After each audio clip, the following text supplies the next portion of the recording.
Okay, welcome back to my podcast, Esteem and Sulley Study. Everybody knows I've got a huge passion for business as well as boxing. I think there's parallels between real life, boxing and also business. And the next guest I got in front of me is a podcaster, journalist, interviewer, author, and an athlete in himself. Dixon, thank you very much for your time and welcome onto the podcast. That's great. Thank you very much for having me. I appreciate it. No problem. So you've contributed best part of 20 odd years of your life to boxing. Quite a sort of basic question, Tris, is why have you decided, many years ago to step into the boxing world and, become a journalist and contribute towards the sport? Yeah, well, that's not quite how the way things went down. So it was about 95, 96. I'd left a school where I had, where I'd been, I'd say there's no such thing as being nicely bullied, but I'd been bullied for a couple of years and I didn't have a great deal of self-esteem. I was playing rugby at a decent level and it was pre-season. I remember, I think, like I said, 95, 96. And a guy that I played rugby with said, for pre-season, while we're getting fit, should we go to the boxing club and get some fitness in? So I was like, it was kind of alien to me. But I said, sure, I'd be up for that just to improve some fitness. And I mean, by that stage, I had been a bit of a casual fan. I'd stayed up for some Mike Tyson fights, and I remember I would have only been a kid, but I remember Ben fighting McClellan. I remember where I was that night. It was my brother's birthday, and we went to a restaurant in Southampton. I made my family listen to it in the radio on the car on the way home, and then we got in and saw the last half of the fight. So that was sort of all a few years before I started. But really, it then came from me starting boxing, and then a few guys in my amateur club were doing quite well, and they were in the Amateur Boxing Scene magazine, which sort of was in the old Boxing News.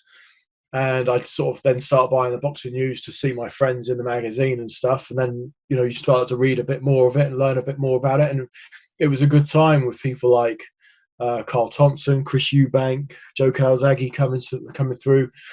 And so I sort of then started to get interested in it. The idea was never to... The journalism and the boxing were two separate things. I wanted to be a serious journalist. I wanted to go and cover war stories, and I wanted to go abroad, and I wanted to do high-level interviews with world leaders and all the rest of it, big-time personalities. It was just that boxing was my hobby, and it's what I did. So it was only really when I went to university, in my last year at university, that one of my lecturers said, well, hang on, you're boxing here, and you're writing here, why don't you write about boxing? And it's sort of a big epiphany, and I sort of never looked back. Okay, fair enough. It's quite a sort of similar story to me. I mean, I probably was slightly bullied at school. Not bullied, but like, I feel like back when I was like 12, 13, 14 years of age, I feel like the alpha male type people were coming out in school, and I felt like people had a lot to prove. I wouldn't say I went to a rough school, but I went to an all-boys school, and there was always regular fights. So it was kind of, you were forced to either step up for yourself and defend yourself, or kind of shy away. And I noticed there was a couple of guys doing boxing, amateur boxing, down Bromley and Downham. So I ended up going down there after trying to convince my mum for a long time, saying, look, please let me down, please let me down. And she was saying no, because as you've probably highlighted in so many of your interviews and also I think your books and stuff, Trish, people have a perception that boxing is just violent and it's just barbaric, and they have kind of the wrong perception of it. Don't get me wrong, violence is involved, but it doesn't always have to be that way. It can be quite controlled. Anyway, when I went down there, I've got to say, one of the best decisions I ever made early on is taking up boxing, because without boxing, I don't think I would have got into business for myself. I feel like it's homed in on my emotions, my mindset, that kind of, when things get tough, rather than shy away, it's actually fight, press forward. And I think that's what it's done for me. So I wanted to, I know you said this in a few of your interviews about maybe bringing boxing back into schools, or certainly allowing a lot more, younger people to see the benefits of boxing. Yeah, definitely. And I think, the biggest one of the so the two things really that come with that is when you're being bullied and suddenly people realize you box, you're not bullied anymore. And secondly, it helps massively with self-confidence and self-esteem. Even if you're not being tested, it's good to know that you're prepared to put yourself out there. And I don't mean prepared to go and have a row, but that you're able to defend yourself and that you're fit enough to do the stuff. But yeah, I mean, in terms of school, I think there's loads that can massively help. My son's 15. While he's not interested in boxing, he's interested in going to the gym, and I can't recommend it highly enough. And I think there's loads of stuff that boxing does give you, and I think self-discipline and self-esteem it helps massively with, for sure. Definitely. I feel we just get, the self-esteem, the confidence, it gives you that empowerment. So when I got in business for myself at like 24, 25 years of age, I used to run sales companies. And as I said at the start, there's parallels between boxers and people in business, especially salespeople, because it's all about mindset. And it's a bit like boxing as well, because at the end of the month, if you haven't put in the work, it shows up on your commission. And in boxing, if you don't put in the work, it shows up in the ring. You could look all good on the pads and you could all look good off the phone. But the moment that you're tested and you're under those lights, it really shows who's been putting that hard work in. And for me, when I learned boxing, or certainly got into that environment, it gave me that confidence to step into other things, which I probably would have never gone into had it not been for boxing and learning that almost the craft of controlling your emotions. That's what I feel like boxing gave me. Yeah, I feel if you've boxed and you've stepped in the ring, then there's not many situations where you can't think, well, hang on, I've boxed, I've gone through all that, and I've gone through the pre-fight nerves. There's not much that you're not going to be able to do if you're able to do that. And I've thought about that during different things that I've done, whether it's skydiving, bungee jumping, or public speaking. I've thought, hang on, I can speak in front of 100 people because, I've got in the ring and fought before, and that was far harder than going out and saying some words to some people.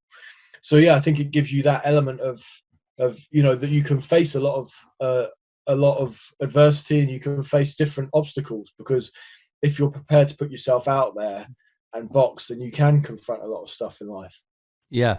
I want to talk about your book Damaged, because there were certain things I was listening to yesterday which really struck home to me. But before I go on to that subject, I just want to finish off this part by talking about schools and boxing, because when my dad he used to go to a school called William Penn back in Dulwich, so I'm basically from South London, Tulse Hill, Brixton, that kind of area, and my dad always used to say to me, him and his brothers, that's what they used to do, at school. If there was a problem, the teachers used to throw the boys into a boxing ring, and they used to sort out the differences, and then when they used to get out, there was no problem. Now there's knife crime, there's gangs, there's violence. And when I last had my last fight for the Queensberry League back in 2019, part of my pledge was to raise money for Bromley and Downham, because they nearly shut down a few times because of lack of funding. And the bit of research I've done is when community, like boxing clubs or local community kind of social clubs shut down, violence and gang crime and knife crime does typically go up in certain areas. So I do believe that boxing eradicates some of that. And I think if they brought it back into schools, I'm not saying it's going to get rid of it forever, because I think it's slightly impossible, but I think it would allow people to have a bit more respect for each other. So is that something you would support? Do you share the same sort of view as me, or have you got a slightly different view on it, Trish? No, I agree. I mean, hey, obviously I spent years traveling around the gyms in America, and here's me, like, really, strictly speaking, I'm a middle-class kid from the New Forest, and I was welcomed into with open arms into all the gyms in Philadelphia, New York, and Atlantic City, like I was one of their own, because it's something that we had in common. So there was no barriers of race or background. There was no privilege. There was nothing. The slate was clean. The only thing that we had in common was boxing. But that was enough for relationships to be formed and developed, and for respect. Those guys didn't have to respect me. The fact that I'd been to university and all the rest of it, they didn't have to to treat me as an equal. And it seems strange, you know, that you might want to be treated as an equal, but that was the whole thing. The whole point of it was for me to go over there and to be a boxer and to be one of them. And I never felt different to anyone else, even though I might have been the only white kid that I saw for months on end, or even though I was the only one from England, you know, seemingly on the East Coast at the time. You know, I never once felt like I was an intruder or that I didn't belong. And yeah, boxing took down those barriers and made us all equal. And the only thing that we were really judged by was how good we were in the ring. But even then, you know, that didn't matter in terms of a social pecking order. We were all still sort of all on the same team if you're in the same gym. Mm. I've heard people refer to it as a great equalizer, because the moment you step through those ropes, no matter whether you're, you know, black, white, gay, straight, old, young, rich, poor, doesn't matter which part of the world you're from, you're on the equal playing field, you know. And I think that's why people get a lot of respect for each other. Even if you beat someone up or get beaten up, there's that respect straight away at the end of it.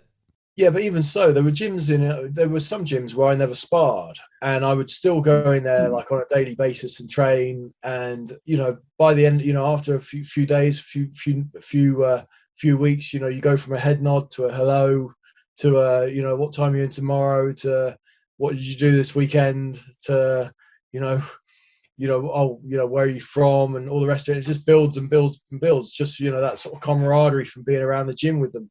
But yeah, you know, maybe it goes up another level once you spar with the guys, for sure. Yeah. So this actually brings me on to the book then, because I've been listening to a few of your interviews in and around, you know, your book Damaged. Am I right in saying it's boxing and trauma? Is that the...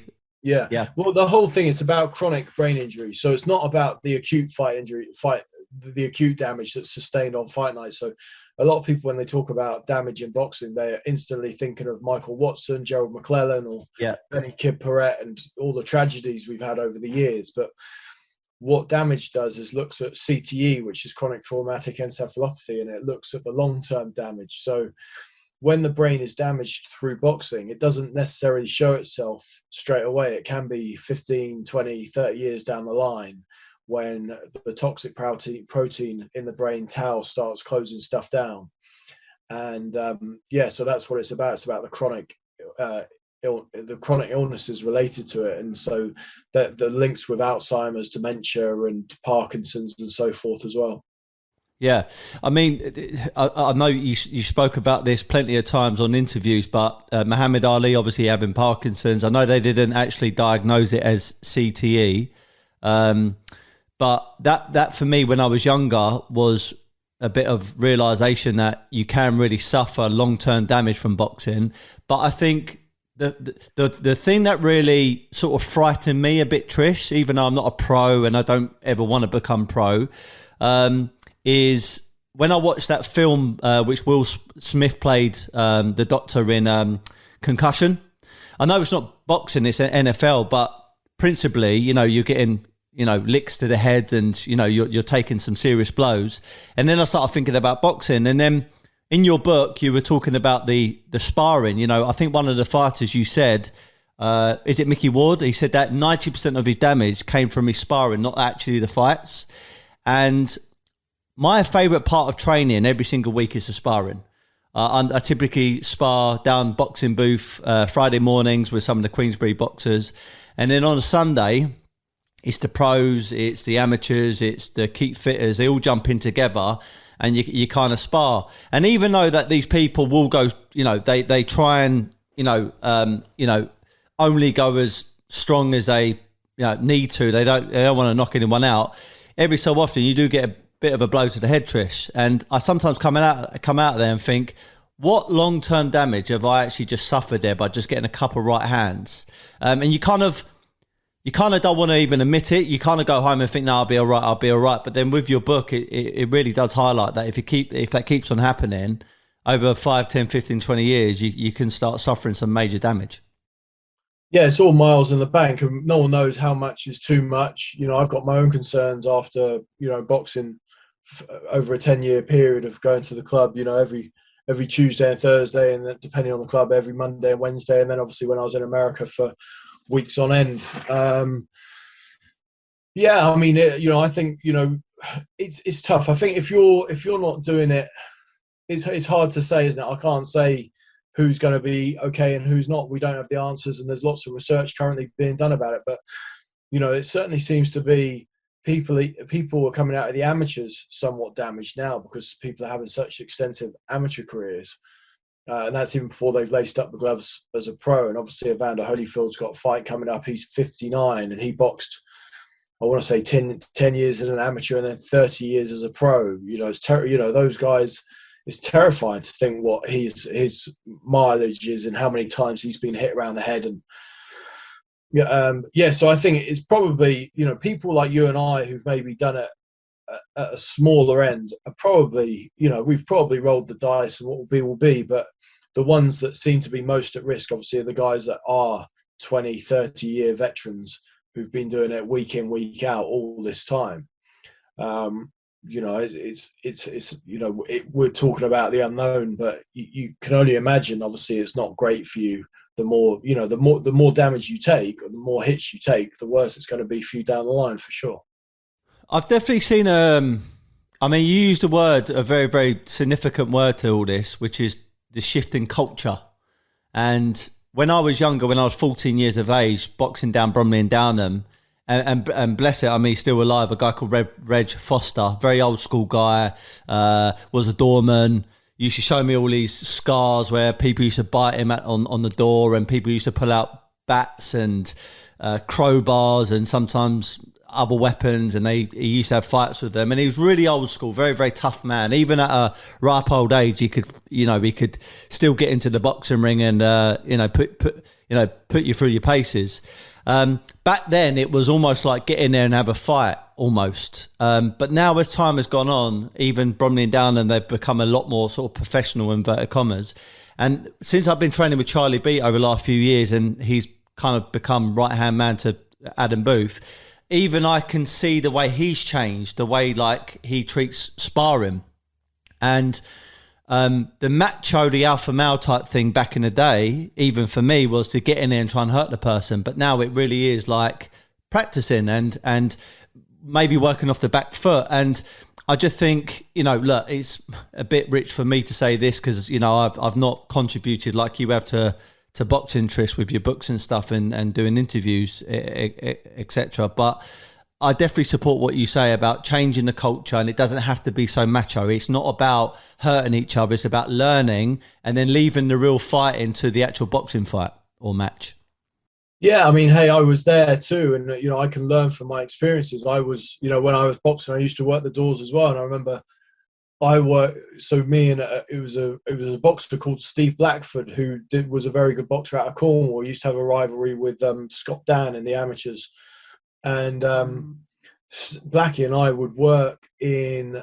We'd go to spar in Truro, ABC, on a Wednesday night, and then we'd go and work the door in a club called the Twilight Zone straight afterwards, and we would beat the living daylights out of each other and think it was hilarious.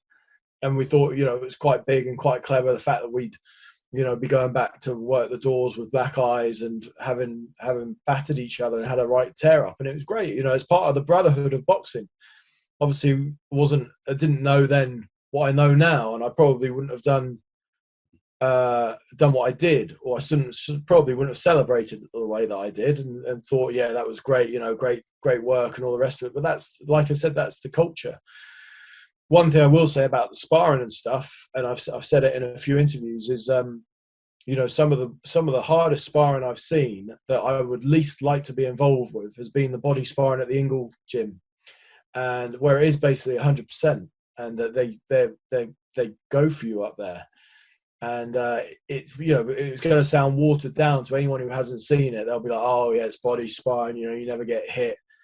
It's probably been hundreds of people carried out of the Ingle gym from being hit to the body, and it's ferocious because the intensity is so high, and people know that obviously, if you don't get your arms in the way, then you're going to be going down and out.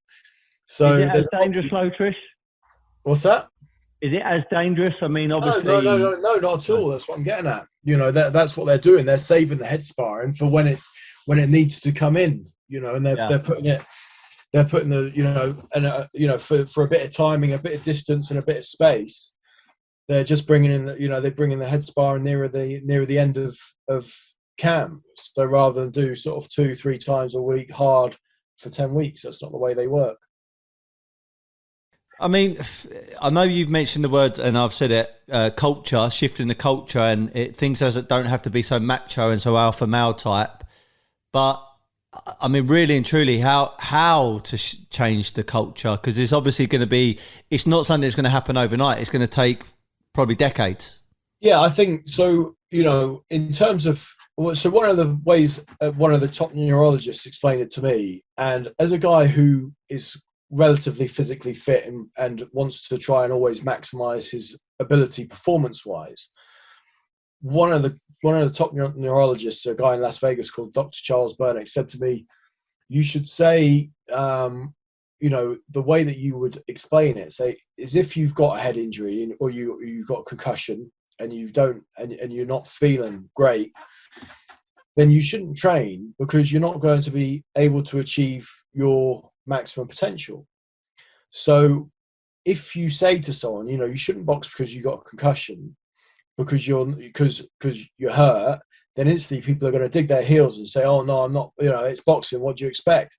But if you actually turn around and say, you're not going to perform optimally because you've got a head injury, you're best off sitting out and then you'll come back stronger. It's that way that you do it, and say to people, you're not going to be able to optimally perform by ignoring any kind of damage and going through it. In fact, obviously, you're going to be putting yourself more at risk. But obviously, what do you want to do in the gym? You want to be able to perform. So there's no point going ahead. And in fact, I've recently done a podcast with Kieran Farrell, who never fully recovered from his fight with Anthony Crolla, and he had a brain bleed and couldn't fight again. And he ignored several warnings where he had headaches after he'd been sparring Michael Conlan. He was lying to his coach about his nutrition. He was then lying to his coach in the corner about how he's feeling. And all these are severe red flags for me from a neurological standpoint, but they're all part of the culture that, should be infiltrated to make sure these guys are looked after. And obviously, had Kieran addressed any one of those 3 points, he might not have been in the position that he ultimately found himself in. Yeah.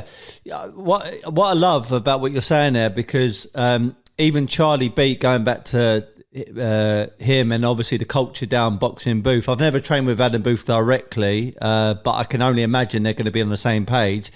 Charlie says the same stuff. Not so much about sparring. I have heard him speak about that before, but more so towards training itself. So as a man, Trish, you probably can vouch for this.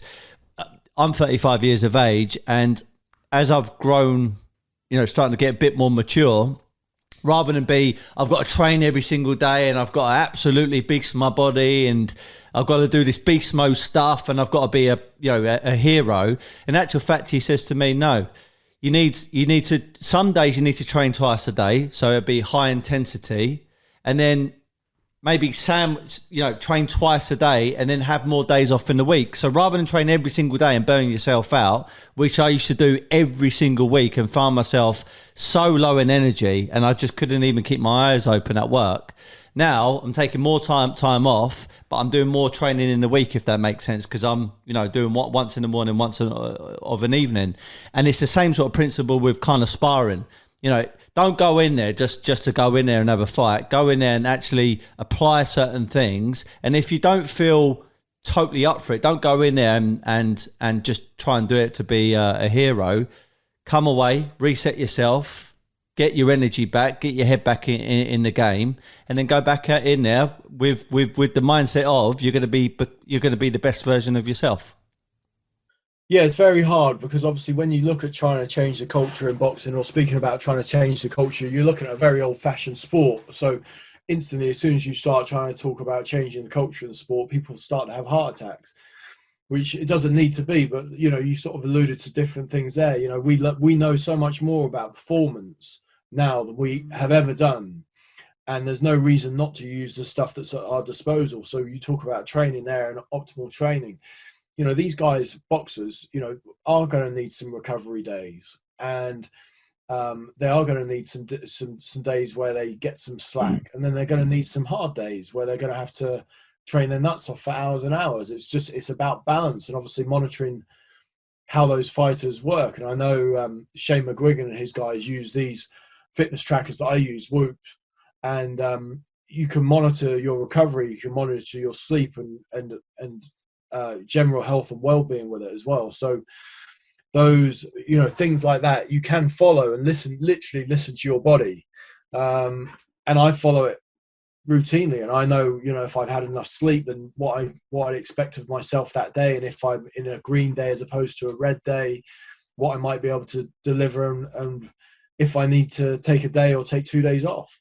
I'm quite fortunate. I found a good place for my body, to the point that I went on a holiday with my kids last week, and I basically spent all week in the red, because I was having late nights with the kids, having a few shandies and eating lots of cake. And, my body, while it was all nice and gluttonous at the time, my body was just in a bit of shock, because I'm quite regimented, and, I go to sleep between 10 and half 10, and I wake up between 7 and half 7. I eat clean. I train at the same sort of, I train either mid-morning or mid-afternoon, depending on my schedule. And, my food intake is balanced, 3 meals, 2 snacks a day, pretty much routinely. So and since I got back off holiday, when I should be obviously back nose to the stone, my days have all been green days. But it's obviously my body just doesn't like all the stuff that's not particularly good for it, didn't respond to it. So yeah, there's a lot to be done in terms of changing the culture, because it's tough, isn't it? When you go to different gyms now, you see some really sort of backwards thinking, whether it's people still starving themselves to make the weight, or dehydrating themselves, or the most bizarre strength and conditioning things you've ever seen that aren't transferable at all to boxing, or stuff that anyone with a brain would have stopped doing in the 70s. It's crazy. But then boxing is dragging itself kicking and screaming into the 21st century. It's way behind the curve with other sports, but by and large. There are some people, when you see some of the S&C guys, they've obviously clearly very sports specific, and they're doing great things. But by and large, if you go into the amateur clubs, some of my old amateur clubs and so forth, they're probably doing exactly the same things that I was doing there in the mid-90s. Well, so when I used to box for Bromley and Downham, it used to be on a Tuesday night and a Thursday night for 2 hours, 7 till 9. There's a few things I remember that used to stand out for me, and I used to think, even back then, I found it a bit crazy, but I just went along with it because it was the culture. You wasn't allowed to drink for 2 hours, not one drink. You used to sneak off to the toilet and pretend you were going to the toilet, and actually stick your head under the drink, and they used to come in. If they used to catch you, they used to make you do like burpees or something crazy, because their mindset was, you can't drink in the fight, so you need to get used to not drinking, which is bonkers. They used to make you train all the way up until the fight. So if you had a fight on Saturday, you were training up until Friday, and you were going absolutely ballistic. And the last thing was no strength training whatsoever. Their mindset was, if you're doing weights, you're getting slow. Now, obviously, there's different types of weight training and different kind of strength and power and everything else.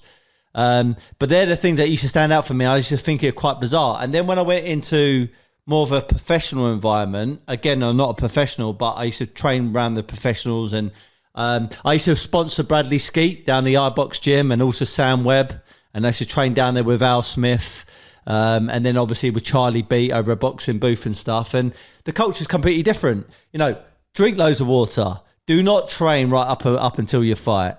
Do the right strength training, not hypertrophy stuff, all this other stuff. So yeah, it's mad, because I feel like some of the amateurs are still stuck in their ways. Yeah, 100%. Hey, I remember before one of my fights, I was training in sweatsuits, and I went on the Friday before I fought on a Saturday. I went for the longest run I'd ever done, to try and get my mind right, thinking that I need to be the fittest I've ever been, so I need to go further than I'd ever gone. And I was in my late teens, so I was probably old enough to know better, but I didn't, so I was wearing a sweatsuit in training, and run longer than I'd ever run before, and I wasn't eating because I used to read how fighters couldn't eat before a fight, and I wasn't even struggling at the weight. I just thought that's what happened. I thought you weren't supposed to eat. You had to run your nuts off and wear sweatsuits, and I just thought that was what was done. Yeah, crazy, isn't it? You touched on Holyfield earlier. I know he was taking the place of Oscar De La Hoya because sadly got COVID and he had to step out. Look, with this whole sort of Jake Paul, Logan Paul scenario, I've got a view on it. And, you know, when Floyd Mayweather fought Logan Paul, I mean, from his perspective, I thought easy money, you know, and I know there's a lot of people out there that were saying it's ruined his legacy, etc. But let's just talk about the old, you know, these older fighters now, like Holyfield, Oscar De La Hoya, even a little bit David Haye. You know, he's coming back to fight Joe Fournier. What's your take on it? I mean, do you think it's healthy? Do you think it's good for the sport? Do you think they should be doing it, or is it all just subjective to the person? Well, this from the hard and fast science is your brain starts to shrink as you get older. And that means the vessels stretch. That means it's more vulnerable as you get older to anyone, whether you fought or not. So this is why you start to slow down as you get older, because your brain doesn't function as it used to, and everything starts to slow down. You know, unfortunately, you know, I see it with my grandparents, with my parents, and all the rest of it. You see it. You see people slow down, and that's what happens. That's what's happening. It's coming from the brain. It's not so much the body giving up as the brain starting to slow you all down. So given that the brain is already compromised, probably on a downward spiral from about the age of 40, 45, the fact that people are going in the ring and being punched in the head at nearly 60, I mean, I can't really say anything about, you know, it just beggars belief that A, someone would train someone to do that, B, someone would promote it, C, that someone would televise it, D, that someone would watch it. You know, it's insane. To a lesser extent, the David Haye thing, but even then, I interviewed David a few weeks ago, and David kind of admitted the whole selling point of the Fournier fight is whether his body hangs together or not, because he's had so many injuries. You know, and that's not the best. It's, you know, it's a selling point, but it's not the best selling point. I'd just rather not see any of this. You know, I haven't really mentioned those brothers in podcasts or written about them, I don't think, unless it's been by accident. And I've got nothing to say about them. You know, I'm a boxing guy and a boxing journalist, and they're not for me. The one thing I did find out was when Sky Sports screened a YouTuber's fight, was it last year or the year before? It was quite interesting because we were told that, oh, you know, it's going to attract these new fans, these new young fans. And the demographic they were aiming at was my son. And my son was interested in the fight. He was that age. And so I bought the fight. It was the one where Billy Joe Saunders was on the undercard. And we bought the fight and we watched it the next morning. I fired it up for my son the next morning. He fast forwarded it to the start of the YouTuber's fight. And at the end of the YouTuber's fight, he killed the TV and went back to his room. And that was it. And he's got no interest in boxing, had no interest in boxing before, had no interest in boxing afterwards, didn't watch any of the undercard, not interested in anything else to do with the sport. And he was that target market that, for me, we were being told about. These are going to be the new generation of fight fans, and we're going to attract these people into our sport. And, you know, for me, I've managed to see it firsthand. He had no interest in boxing at all. He was interested in seeing the two YouTubers doing what they did. Yeah. Well, when you personally see, like, you know, Logan Paul and Jake Paul YouTubers coming into boxing, is it like an initial kind of feeling or thought that you have behind it, or just not interested? Next, not interested. Yeah, like I'm just, you know, I wouldn't even look at the result if it didn't jump off of me in social media. Yeah, just not interested. Yeah, would you say it's bad for the sport? It's not. I don't even see it as the sport. It's something separate.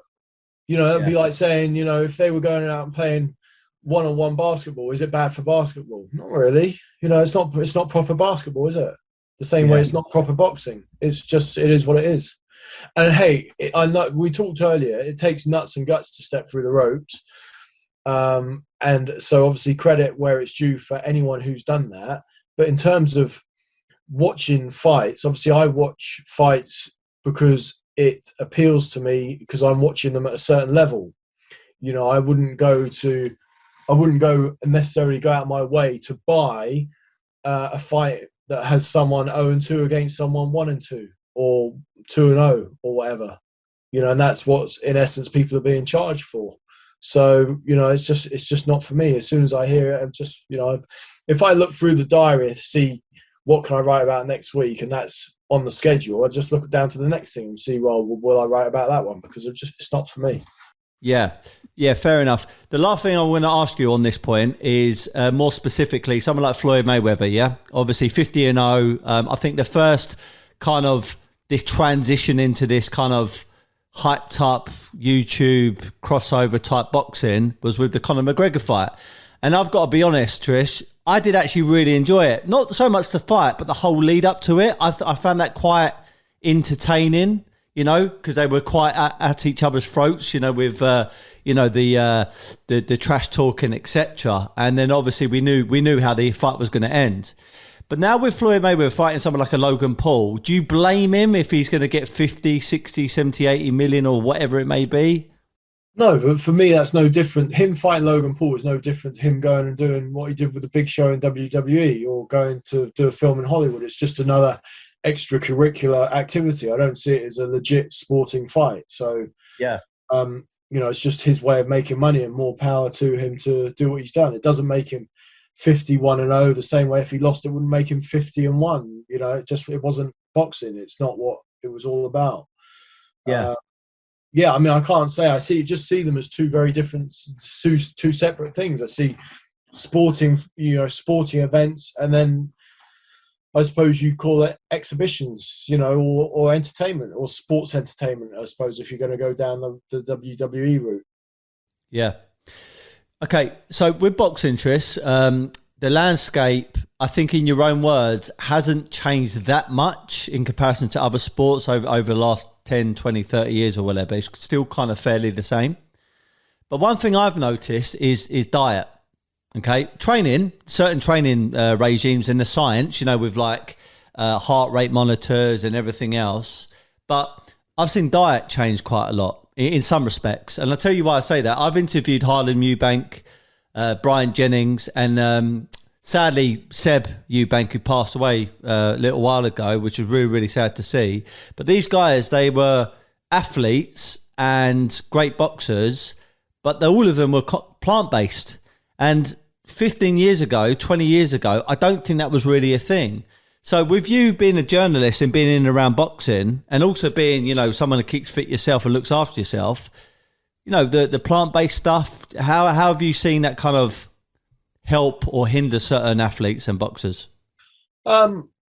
It's hard to say, isn't it? I mean, when you look at all the great athletes, you know, across the sports, because we've written, you know, at Boxing News, we did some nutrition supplements and stuff, and then we had Fight and Fit where we would speak to people about health and nutrition.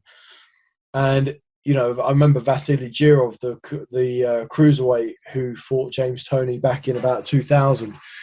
He was a vegetarian back then, and, you know, almost a bit of a pioneer in that respect. But, you know, when you look at some of the great athletes, some of them are vegetarians and some of them might be plant-based, and some of them eat meat. I mean, there's no hard and fast solutions to what's right and what's wrong. I think, you know, I'd love to think people were more, you know, that there was a lot of progression about nutrition, but I still think too many people's go-to thing is to starve themselves. And then so many people balloon up in between fights. You know, it's refreshing to speak to Kid Galahad the other day, who is basically just, you know, a few pounds over fight weight and always in the gym and always training, when so many people are like, you know, you're 4-0 and you're going into a 6-week camp. But what have you been doing all the time? And why is it called a camp? Why aren't you just in the gym? Like, and I find it bizarre because, you know, I train in CrossFit, and, you know, people who are levels above me actually live and breathe it, and I kind of live and breathe it. And it's not my job, but it's making me a fitter, stronger, fitter, faster human being for life, and hopefully life as it comes down the road. And I don't see that as a hardship. Whereas, I still see people saying, "Oh, I'm not having a Christmas meal," or, "No birthday cake for me." And like, well, you can do all of that stuff. You can live a normal life, but you also need to maybe live a slightly different way and modify your lifestyle. It doesn't need to all be, one or the other, feast or famine. It's perfectly easy to have an 80-20 balance through your life and through nutrition, without having to fast and without having to sacrifice turkey of all things. Like, why can't you have a turkey meal at Christmas and a bit of Christmas pudding if you watch your calories? If you're allowed 2,500 calories a day and you're an athlete, then why don't you have 2,700 on Christmas Day and 2,200 on Boxing Day? Yeah. I don't get the science. I don't get what people are coming from. Oh, I'm not. And then the other stuff, my friends are out, partying at 2:00 in the morning, I'm in bed. Well, so what? That's your choice. When your boxing career is over within 10 years or 15 years, you can do all that stuff. Clubs will still be open and all the rest of it. I don't get this whole thing about sacrifice, because, it's not hard to live a clean, healthy life without having to make huge sacrifices. Big deal if you're a designated driver. Doesn't mean that you can't have a good night with friends. You haven't got to be out on it, like out all the time. Same way that doesn't mean you can't ever do it. Maybe go out and get blasted a few times a year. But it's crazy. I still, like I said, boxing's in the dark ages, and it's amazing that people live how they live. And if you're an athlete, particularly now, and Kid Galahad did put it well the other day. When he was going into that fight with Jazza Dickens, he's like, I've trained most days for 19 years and he's had an 8-week camp. Like, how's he going to be better than me? And it's it kind of makes sense, doesn't it? Yeah. Yeah, for sure. Yeah, I don't know. I find it all frustrating when I hear this stuff and see this stuff, or back to the gym after having 2 weeks off. Like, why have you had 2 weeks off? You did a 4-rounder. Like, what have you done in 2 weeks? Yeah. Just, have you been sat around like a potato eating chips and chocolate? I just don't get it. I don't get it. I don't understand why you would do that if that's your job. And I fell out in an amicable way. I remember falling out with the boxing writer Kevin Mitchell, who's done the other sports for The Guardian. He's done tennis and rugby and stuff. I remember we fell out in the early 2000s about this, because he was talking about rugby players who sort of went out after a match and got pissed off and all the rest of it. And I was saying, well, hang on, they're professional rugby players. They've got a match on a Wednesday night or whatever. Like, they should be, living the life and having a protein shake, getting recovery in, ice bath. I think it might have changed more, but he was contending like, no, for team building, you've got to do this and you've got to do that, and they need the release and all the rest of it. I'm like, well, can release afterwards, just live the life. Yeah. Chances are as well, I think if they live that life, it will make the transition into real life afterwards easier as well, because they're in a more disciplined routine than being stop, start, and fast famine, and all the rest of it. I don't know. It still blows my mind that people live that way. Yeah, I mean, I was going to ask you something before this part, but you just touched on it, so it's a good time to segue into it. But life after boxing. But, I've interviewed a few footballers. The one that stands out for me about this subject is Anton Ferdinand. And I spoke to Kieran Richardson, who used to play for Man United, and I asked him the same question. I said, footballers are known to earn a huge amount of money as they're playing, but they're also known that sometimes they can be taken advantage of. You get these financial advisors that tell them to put their money into some kind of concept, and before they know it, all their money's gone.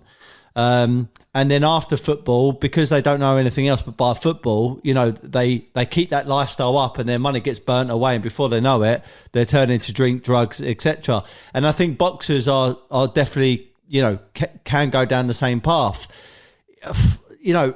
What can be brought in, like the education about, the mindset or the momentum that you need to carry you through into normal life or into a new business after the sport or boxing comes to an end?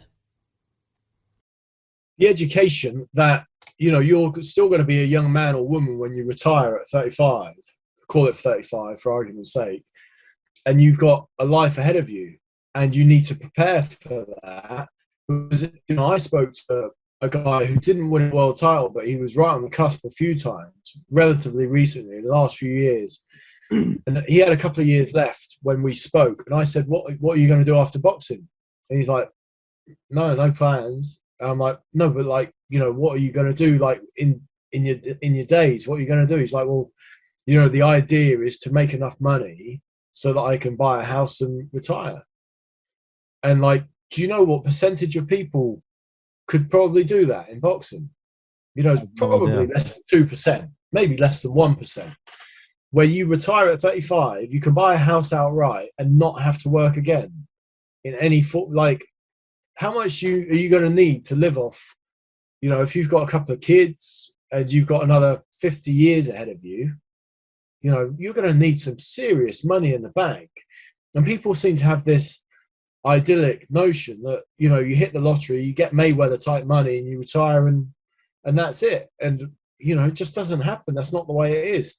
So the people aren't equipped for it. And, they need to know that they have things. And Robert Smith, I think, who's the General Secretary of the British Boxing Board of Control, he said it best, really, you guys are self-employed workers. Your job ends at 35. You're going to need to go into another form of self-employment. So you need to be prepared for that. And you need to be prepared for what it takes. And, sometimes it can be very humbling. I did a podcast with Wayne Alcock, who, granted, I think he really liked his 9 to 5 working for BT, but he was going from fighting on Sky to working, and I think this was through his career as well, to working as a guy who did installations for BT at people's homes. And, that you hear sobering stories of former champions packing groceries. I think Bobby Chiz did that in America and stuff. But that's real life, and there's nothing to be ashamed by that. We've all got to earn a crust. We've probably all had jobs that we didn't want at some point. I know I certainly have. You've all got to bite the bullet and put food on the table, and that's life. Unfortunately, hey, I'd love every fighter to get out 35, health intact, few million in the bank, and all the rest of it, and not have to work and live a gloriously long and happy life afterwards. But that's not the reality of the situation. You've got the best part of 50 years to kill, trying to look forward and not look back over your career as well and all that you've done, because your life is ahead of you and not behind you. Yeah, I think when I got into sales as well, Trish, it's not the same, but on commission based, and there's no floor, as in you got no like basic wage, but then there's no ceiling. I've seen young guys start their sales careers, and within 6 months or 12 months, they're earning 5, 10, 15, 20,000 pound a month. And you start giving that to a young guy at 20, 25 or below 30s, they're blowing it on cars, they're blowing it on watches, they're blowing it on nights out, drugs and all that kind of stuff. And they think it's going to last forever. And what they don't plan for is like 5 or 10 years, 15, 20 years ahead of them. And there's only still a few that I know that have put their money into businesses and into assets, and they're planning for the future. But it's so difficult to tell almost a young kid, and I say that in the most respectful way, you're 22, 23, 24, 25 years of age, you're earning 10 grand a month or whatever it may be, or let's say a young fighter who's just earned 50 grand or 100 grand, don't go and blow it on the watch, don't go and blow it on something else, go invest it into an asset that's going to pay you all the time. I saw a boxer, American boxer, I had never heard of his name before, and I can't even remember his name. He said, I fought in 2007 and I'm still getting paid for that fight. And they said, what do you mean? He said, I bought a house with that money and I'm still getting paid every single month for that fight. And I thought that is such a bloody good lesson for so many people to pick up on. And I just don't think it's broadcasted enough, No, for sure. And then obviously, with boxing, you do have those unsavory people around fighters who are telling them to do this, that and the other with their money, and bad investments and bad advice and all the rest of it. I spoke, there's more than one guy in the Boxing Hall of Fame who has employed managers, financial advisors, people to look after them, and basically said, look, look after all my stuff. This is what you're on the payroll for. And they've spent thousands upon thousands employing these people. And then they've had a check through the post saying, you're bankrupt. You owe the IRS $250,000. Yeah. So, yeah, I mean, the thing is, you need to make sure that you do trust the people around you to do the job. But also, you need to have your own element of understanding.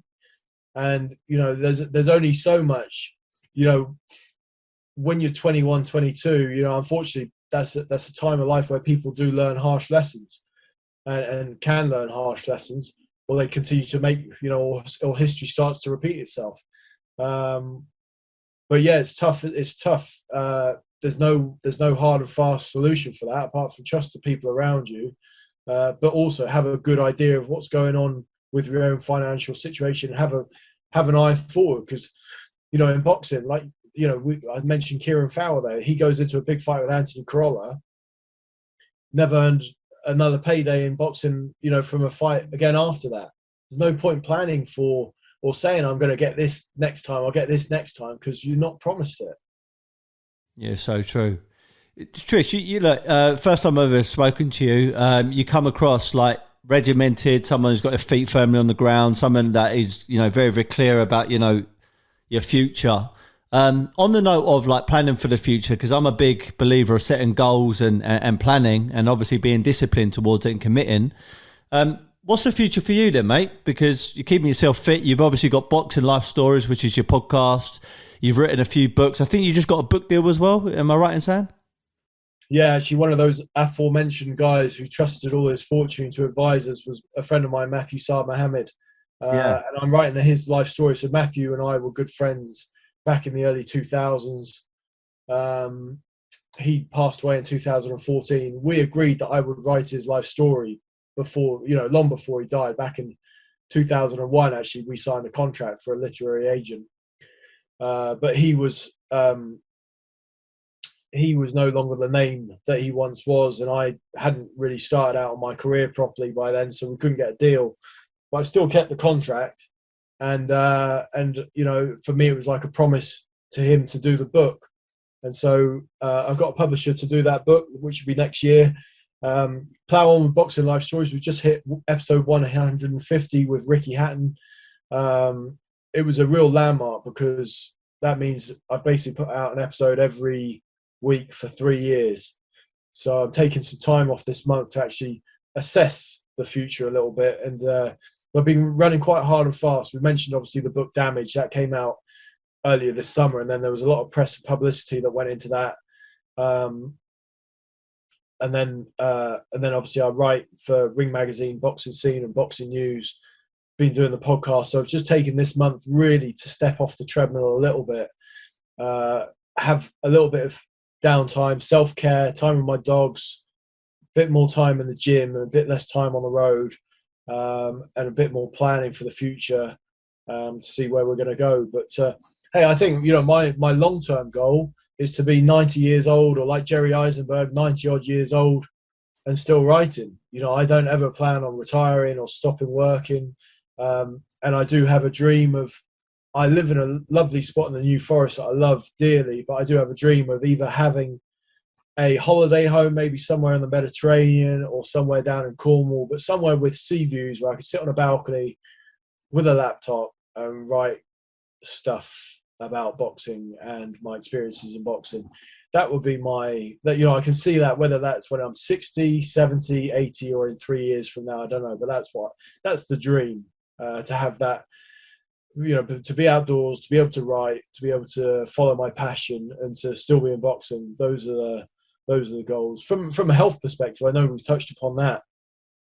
The idea is to still push to be better than I was yesterday, which is a cliched way of going about things. But I'm aware of an inevitable decline that will come at a certain age. I'm 42 now.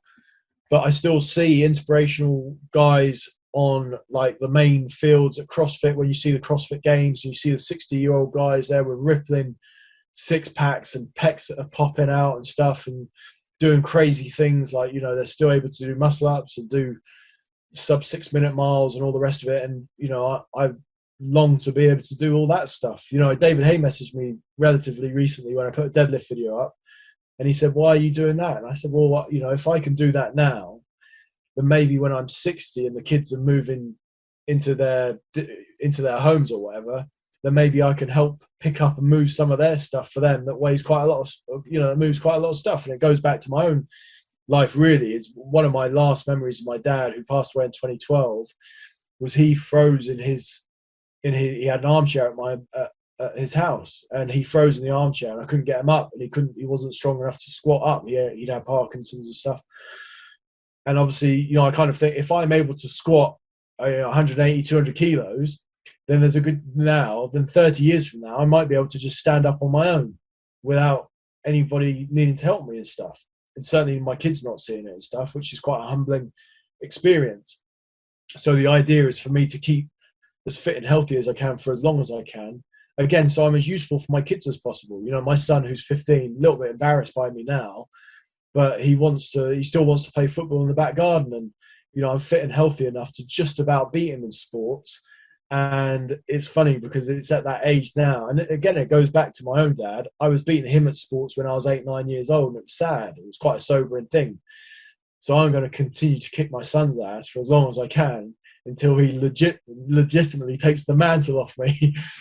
That's the idea behind the fitness, really. It's to try and be as useful for my kids as long as possible.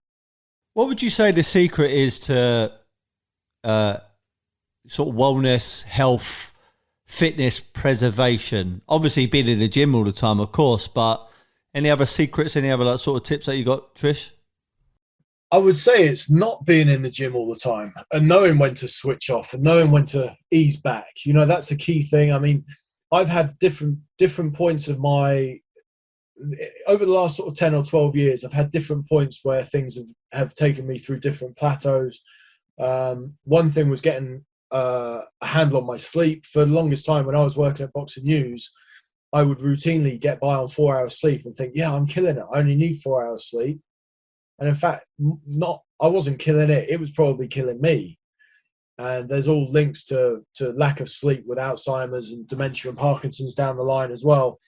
People used to look at people like Maggie Thatcher and Ronald Reagan, who were historically guys who would trade on the idea that they only got 4 hours sleep because they're always working. Both had neurological deficits in later life. So yeah, realizing once I started tracking my sleep, that was a bit of a game changer. Going from 4 hours to sometimes 8, 9 hours sleep a night. That was a big thing for me because your body obviously needs time to repair and recover. Dialing in my nutrition and learning a lot more about nutrition. It's not as complex as people think. People think, oh, supplement this, supplement that. It's not really. All you need is in regular foods. It's not as scientific as people think it is.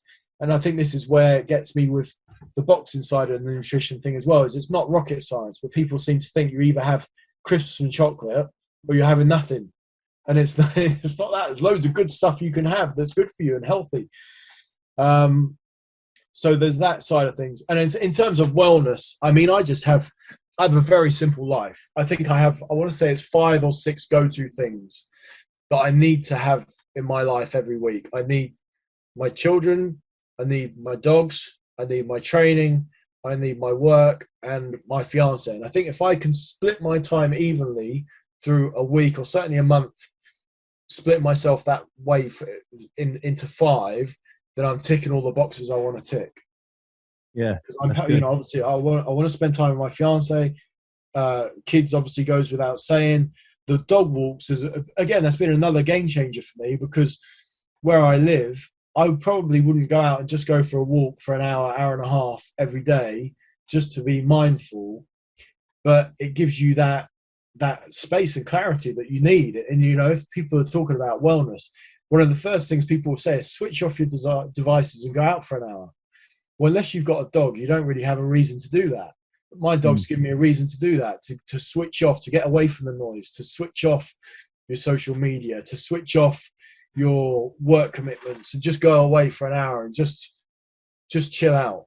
And to be able to do that for an hour a day, 7 days a week, you know, you're looking at banking nearly 30 hours a month of you time, which is priceless. Yeah. Because that's the amount of time people spend in a full-time job.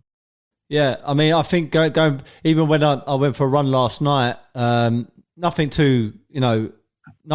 I wasn't going at a crazy pace or anything, but I was treating it more like a bit like meditation, just like switch off, run. It's a little bit dark, and start thinking about all the challenges or problems that you might have in your life or your business. And by the end of the run, I'm not saying you solve every single one of them, but you feel a lot better about the challenges, and I think it really, really does help. Yes, it's massively therapeutic, isn't it? And it's the old endorphin thing as well. Like, no one ever felt bad for going to the gym and training, or going out for a run and running, or even going out for a walk and walking. Like, it's when you don't do that you start to feel bad. I've got. I wasn't going to ask you this, but it's just come to my mind, and I'm very aware that I don't want to take too much more of your time, Trish. So I will wrap this up shortly. But your take on, because you mentioned about boxers starving themselves to make weight. Let's reframe it. Fasting. This is a big thing that seems to be coming up a lot now. Intermittent fasting, is that? That's it. Yeah. Terrible vocab from me.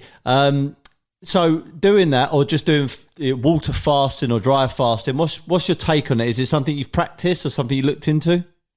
No, I'm not hugely clued up on it, just because obviously I don't have to make any kind of weight. If I want to lose weight, which is often, it's really the only goal I ever have, sort of in terms of, I never want to put on more weight, because I'm a big dude who, if I didn't train, I'd be massive. I was speaking to my other half about this the other day, and she said the same thing, not just about me, but about her as well. Because if I don't train, I just start to put on kilo after kilo after kilo.